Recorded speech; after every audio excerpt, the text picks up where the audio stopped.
This is Kashmir. It's probably one of the most beautiful places I've ever witnessed. I remember walking through the forests and meadows in awe when my cousin Sadia looked at me and said, "This looks like the place our souls go when they die. This looks like heaven." Honestly, I couldn't agree more. This land is magical in every sense, and these videos don't do it justice. Kashmir is located in the northern region of the Indian subcontinent, sharing borders with India, China, and Pakistan, each nation laying claim to the territory, while the Kashmiri people are subjected to military rule. Before my trip to Kashmir, much of my knowledge and education about Kashmir was derived from India's Bollywood movies. Most of these movies depicted Kashmiris as terrorists, specifically Muslim terrorists. Their portrayal was often limited to a stereotypical view, and it never showcased the Kashmiri perspective. What's quite interesting about Kashmir is that they have a completely different culture than the Indian Hindu majority. From their language and traditional dress, to food, to religion, most Kashmiris are Muslim, and their physical features. So why is India forcibly occupying Kashmir? Why is India claiming rights over Kashmir when Kashmir is nothing like the rest of India? Simple. Resources. Kashmir is abundant in natural resources, from coal to gemstones like sapphire, which the Indian government exploits for profit. Projects to build dams for hydroelectric power have been hastened by the government, eager to use the land for maximum profit. However, Kashmiris are concerned about how these projects can impact the land and local ecology. What is becoming alarmingly clear is the government has been contesting land ownership rights of all Kashmiris, including the tribal communities that live in these mountains, such as the Bakarwals and Gujars, to expedite the process of pushing them out of their homes. The indigenous tribal groups in Kashmir rely entirely on nature for their livelihood, as they primarily raise cows, buffalo, and cattle. Some tribal groups, for example, the Bakarwals, are nomadic and relocate during the cold. Right now, the Indian government is actively displacing these tribal groups to build massive resorts and vacation homes for India's wealthiest families, extracting resources such as hydrogen and water while mining Kashmir's mountains for resources. Colonization is not just the act of stealing one's lands, it's also the act of disconnecting human beings from nature, from source, and from God. Kashmir is one of the last vestiges of untouched landscapes of meadows and mountains, as India blazes a trail right through this nutrient-rich land for a massive industrialization project. And with that, a series of climate-changing devastation follows in its wake. Before we share the following interview, I want to state that this video reflects the personal and lived experiences that Sadia and I encountered during our time in Kashmir. It was challenging to find people that would be willing to speak with us, especially on camera. The Indian government's tight surveillance of the population, along with its harsh crackdown on anyone speaking out against the ongoing injustices in the region, had been the greatest deterrence of getting Kashmiris to speak candidly on camera. During our time in Kashmir, we had the privilege of speaking with a member of the Gujar tribal community. He bravely shared his first-hand experience of the displacement faced by tribal groups in the region, a consequence of government policies. We are deeply grateful for his courage in speaking out, knowing the risk involved. At a critical moment, as his people endure increasing hardship, he felt compelled to raise awareness about the injustices his community is facing, hoping that by shedding light on their plight, change might be possible. Jammu में जम्मू रूपनगर में जो हमारे tribals थे उनके साथ जो मतलब तकरीबन 20 फैमिलीज़ थे उनको वहाँ से गवर्नमेंट ने अचानक से ऑर्डर निकाले in chilling cold of winter like जो 21 दिसंबर से 21 जनवरी तक चिले कलान का मौसम चलता है उसमें वो डिमोलिशन ड्राइव हुई जिसमें उन जो सब वो 20 फैमिलियाँ थी उनको बेघर कर दिया गया और उसके बाद गवर्नमेंट ने कुछ ऑर्डर्स दिए कि हम इनकी रीसेटलमेंट करेंगे लेकिन वो उसी चिलिंग कोल्ड में जो तारपुलिन या तारपुला ये टेंट्स में रहने लगे वहाँ पर। मैंने एक ये देखी है और उसके बाद काफ़ी जगह पर आप देखें जैसे जहाँ पर टूरिस्ट बनते हैं जैसे मुगल रोड जब बनी तो इसके बीच में कुछ ट्राइबल्स रहा करते थे उनको वहाँ से निकाल दिया गया। रिसेंटली यहाँ पर करने की कोशिश की गवर्नमेंट ने कि यहाँ से ट्राइबल्स को निकालें लेकिन मुझे पता है कि काफ़ी जगहों पर जहाँ पर टूरिस्ट प्लेसेस बन रहे हैं लाइक ये प्लेस है जो गार्डर वगैरह गार्डर को अब टूरिस्ट मैप पर नॉमिनेट किया गया मे बी इन फ्यूचर ये हो सकता है कि यहाँ पर भी हमें डिमोलिशन देखनी पड़े। Tribal groups in Kashmir have a long history of connection to nature, as their livelihood is completely dependent on it. However, that connection to nature is now being disrupted. देखिए मैं अगर ये कहूँ तो गलत ना होगा हम जंगलों के साथ हैं जंगल हमारे साथ है नेचर हमारे साथ है हम नेचर के साथ है ये बात मैं कहूँ तो हमारा क्या होता है, हमारे 3 महीने विंटर्स के वो अपने घरों में गुजरते हैं। वो भी नेचर के ऊपर डिपेंडेंट रहते हैं। जैसे आप यहाँ पर देखेंगे लकड़ी है, ये हमारे विंटर के लिए, जब सर्दियाँ पड़ जाएंगी तो हम ये इस्तेमाल करते हैं। अब बाहर का मौसम है तो हमारे कैटल सर्वाइव नहीं कर पाएंगे इस मौसम में अगर नेचर ना होगा। तो हम क्या करते हैं, हमारे जो एंशिएंट पास से आया करते हैं, वो जैसे ही मार्च का महीना शुरू होता है तो वो डोकू बहकों में चले जाते हैं। तो वहाँ से हमारा सर्वाइवल नेचर के ऊपर डिपेंड करता है। ये ग्रीन ग्रास पहले तो जब ग्रीन है तो हमारे जो कैटल्स हैं वो इसको खाते हैं। जब अब अक्टूबर ऑटमन सीज़न आता है तो हम इसी में जो बड़ा हो जाता है वो काट कर हम वो विंटर में उनको खिलाते हैं। इसका मतलब हम ग्रास पर भी डिपेंडेंट हैं।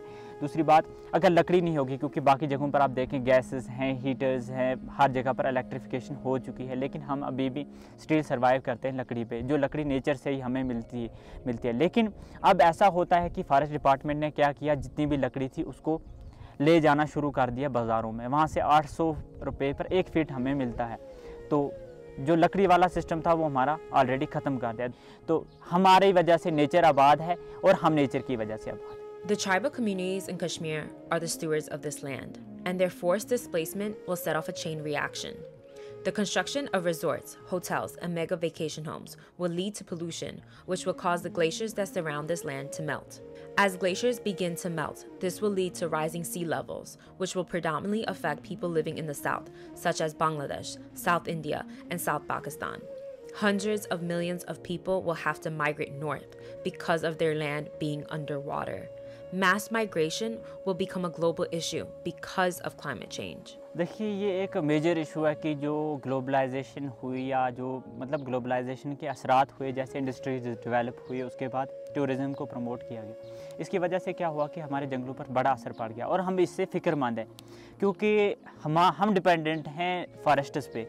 तो जब एनवायरनमेंट ख़त्म हो रहा है तो इसका नेचुरली असर हमारे ऊपर पड़ रहा है और ये सारी मतलब पूरे वर्ल्ड में एक्सटेंड हो रहा है। जैसे मैं बताता हूँ, जब हम जम्मू कश्मीर की बात करें तो जम्मू कश्मीर में अगर ग्लेशियर्स मेल्ट होते हैं, कोई भी ग्लेशियर मेल्ट होता है, इसका पानी बाय द वे ऑफ चहलम ये चिनाब में मिलता है और चिनाब से पाकिस्तान में जाता है। तो आगे पाकिस्तान में जाकर फ्लड की वजह से बहुत बड़ा नुकसान हो सकता है। रिसेंटली 2022 में आप देखें कि वहाँ पर मामूली बारिशों की वजह से कितना नुकसान हुआ। अब यही पहाड़ अब जब पिघल जाएंगे, यही ग्लेशियर्स पिघल जाएंगे तो ये पाकिस्तान में कितना बड़ा असर करेंगे ये हम सोच नहीं सकते। दूसरी तरफ अगर हम बांग्लादेश को देखें, बांग्लादेश के साथ हमारी जो रियासत है वो बंगाल है। तो अगर जो उस एरिया में जो ग्लेशियर्स हैं वो अगर पोल्यूशन की वजह से पिघल जाते हैं तो बांग्लादेश इज़ ऑन सिंक। वो क्या है कि समुंदर के किनारे पर है। जैसे समुंदर की लेवल अप होगी तो बांग्लादेश तो ख़त्म हो जाएगा। श्रीलंका है वो ख़तरे में है, तमिलनाडु जो सी के मतलब जो ऑन द बैंक्स ऑफ सी हैं वो ख़त्म हो जाएंगे। तो मुझे लगता है कि ना सिर्फ जम्मू कश्मीर, ना सिर्फ इंडिया, इसकी वजह से एशिया की तकरीबन मोस्ट ऑफ कंट्रीज़ जो हैं वो इफ़ेक्ट हो सकती हैं अगर ये बददस्तूर ऐसे ही चलता रहा। For decades, Kashmir has been a highly disputed area, and tribal communities who live in these mountains have been caught between the crossfire, often paying the price from all ends. हाँ, जब मैं बात करूँगा जो कश्मीर कन्फ्लिक्ट है, ये जब 1996 से शुरू हुआ, जब यहाँ पर मिलिटेंसी बढ़ गई तो इंडियन आर्मी ने क्या किया कि इंडियन आर्मी ने सबसे ज़्यादा अब पाकिस्तान से जो आ रहे थे इन्फ्लेंटेशन करके जो भी थे वो भी हमारे ऊपर ही जुल्म कर रहे थे। उन्होंने भी क्या करना कि वो भी हमारे घरों में आकर बैठ जाते। तो जब वो निकलते खा पी कर तो आर्मी आती तो आर्मी भी हमारे ऊपर ही जुल्म करती। इसकी वजह से मुझे लगता है कि जो ये कन्फ्लिक्ट था कश्मीर कन्फ्लिक्ट, इसकी वजह से हमें बहुत नुकसान उठाना पड़ा दोनों साइड से। अभी भी मैं बात करूं, अगर हमारे काफ़ी सारे बुज़ुर्ग ऐसे हैं जो अभी टार्चर की वजह से सीधे मतलब चल नहीं पाते हैं। ये हमारा जो टोटली जो हमारी जो पेशेंस थी, जो पीस था जहाँ जंगलों में जो माहौल हुआ करता था वो डिस्टर्ब हो चुका है। किस वजह से कि अब जंगल भी कन्फ्लिक्टेड एरिया माने जाते हैं। यहाँ देखिए हमारा जो सर्वाइवल हुआ करता था वो कैटल्स पे थे, जिनकी वजह से हम ट्राइबल से हम इधर उधर मूव करते थे। तो कहीं ना कहीं जब इन कैटल्स का हमारे पास कोई वैल्यू ना रहा, हमारे जो हम जिस लिए यहाँ पर आया करते थे वो उसका कोई वैल्यू ना रहा। इंडियन गवर्नमेंट ने कहा कि हम जो फॉरेस्ट राइट एक्ट 2006 है उसके तहत हम लोगों को जो है कम्युनिटी राइट्स और इंडिविजुअल राइट्स देंगे, लेकिन उसके ऊपर जो काम है वो बहुत सुस्त रफ्तारी से चल रहा है। क्लेम्स भरे गए लोगों को, जो लोगों की लैंड जो उनको बिलोंग कर रही थी थाउजेंड्स ऑफ ईयर्स से, वो आज उसके ऊपर वो ख़तरा महसूस कर रहे हैं कि कब गवर्नमेंट आएगी और कब गवर्नमेंट के एक्शन हमारे अगेंस्ट होंगे और हम यहाँ से निकल जाएंगे। तो गोजर कम्युनिटी का फ्यूचर ना ही तो एजुकेशन में आया है, क्योंकि एजुकेशन वालों ने तो कुछ किया नहीं, ना कोई और फील्ड है, तो मुझे नहीं लगता कि गोजर ये ट्राइबल लोग सर्वाइव कर पाएंगे। A key part of this support is education, the ability to understand their rights, their changing circumstances, and how to advocate for their survival. While there is progress being made in education facilities for the Gujjar community, there are still strides to be made. Without access to proper education, many in these communities remain unaware of the long-term consequences of tourism. Although tourism seems to offer temporary economic relief, it is part of a larger strategy to displace them. Without a collective understanding of their rights, these tribal communities cannot effectively defend themselves from exploitation. की वजह से मुझे लगता है कि ज़रूरत यह है कि एक ऐसी पॉलिसीज़ आनी चाहिए गवर्नमेंट की तरफ से, जिसकी वजह से जो ट्राइबल्स हैं उनको बेनिफिट हो, और हमारे जो कैटल्स हैं इनका कोई मयार होना चाहिए मार्केट में। एक्सपोर्ट जो बाहर से करते हैं वो नहीं होना चाहिए। हमारे जो मिल्क प्रोडक्ट्स हैं उनका मार्केट मिलना चाहिए हमें। तो मुझे लगता है सबसे बड़ी ज़रूरत हमारी आजकल की यही है। The struggles of Kashmiri people are far from being fully understood, as they continue their fight not just for survival, but for the fundamental right to self-determination. This video only begins to scratch the surface of their story. The history of Kashmir is complex and deeply contested, especially among many Indian Hindus who refuse to acknowledge the discrimination, let alone the occupation faced by Kashmiris. The purpose of this video was not to give you a comprehensive history lesson, but to bring some awareness to one aspect of this ongoing struggle. These communities are fighting not just for their land, but for their very existence. The struggles faced by Kashmir's tribal communities echo the experiences of countless indigenous groups of people all around the world who are being displaced, colonized, and whose lands are being exploited for its natural resources. Protecting the stewards of these lands is not just an act of justice, it's an essential step in healing our planet. We will continue to see more devastation happening all across the globe until we recognize that we aren't just part of nature, we are nature. And I can't help but feel that witnessing the chaos and destruction happening in the world mirrors the turmoil I'm feeling inside. And because we are all part of one life force, consciously or subconsciously, we must all be feeling its pain. Art is tremendously important to the preservation of one's culture, especially one that is threatened with erasure. Because news about Kashmir has been virtually silenced on all fronts, Kashmiris have resolved to pursue other outlets to express themselves.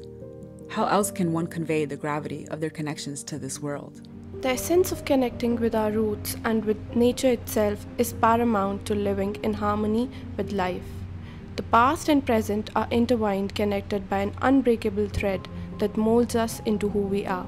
As I immersed myself in the bittersweet ambience of Kashmir, the idea for my performance art was born.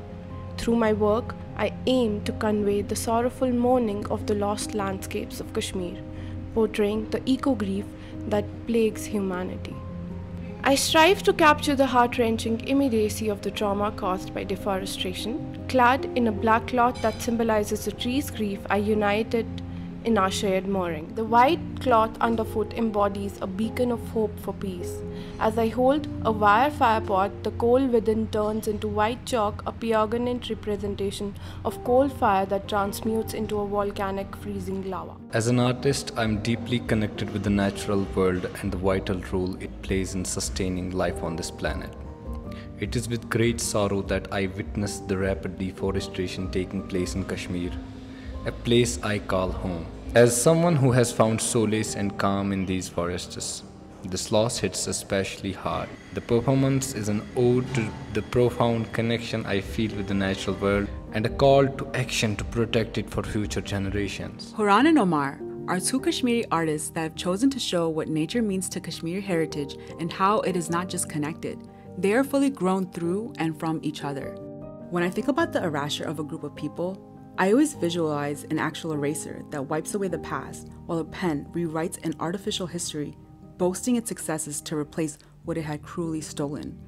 Like what was naturally here was wiped out, and what was put in its place was far greater for human beings. But this has also pieced together a history that cannot make amends of its past, and the only way we can come back to this visceral knowing is to return back to nature and acknowledge our inherent relationship with the land. And we desperately must learn from the past and ensure that Kashmiris as a people are protected.